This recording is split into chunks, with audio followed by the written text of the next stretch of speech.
Hello বন্ধুরা, কাকিমার কিচেনে আজকে দেখো চলে এসেছি। আমি বানাবো এখানে দেখো মোটা মোটা সজনে ডাঁটা আলু দিয়ে মুসুরির ডাল। ওই জন্য সজনে ডাঁটা আলু পেঁয়াজ আর লঙ্কা কেটে ধুয়ে নিয়েছি। আর এখানে নিয়ে নিয়েছি আমি মুসুরির ডাল, ভালোভাবে ধুয়ে নিয়েছি। এখন কড়াইয়ে তেল দিয়েছি।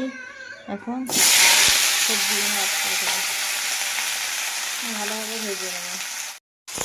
দেখো বন্ধুরা, আমার সবজিগুলো ভালো করে ভাজা হয়ে গেছে। এখন আমি এখানে পরিমাণ মতো লবণ অ্যাড করে দেবো আর দিয়ে দেবো এই ধুয়ে রাখা ডালটা, এটা অ্যাড করে দেবো। এবার আমি কিছুক্ষণ একটা ঢাকা দিয়ে ডালটা সিদ্ধ হতে দেবো।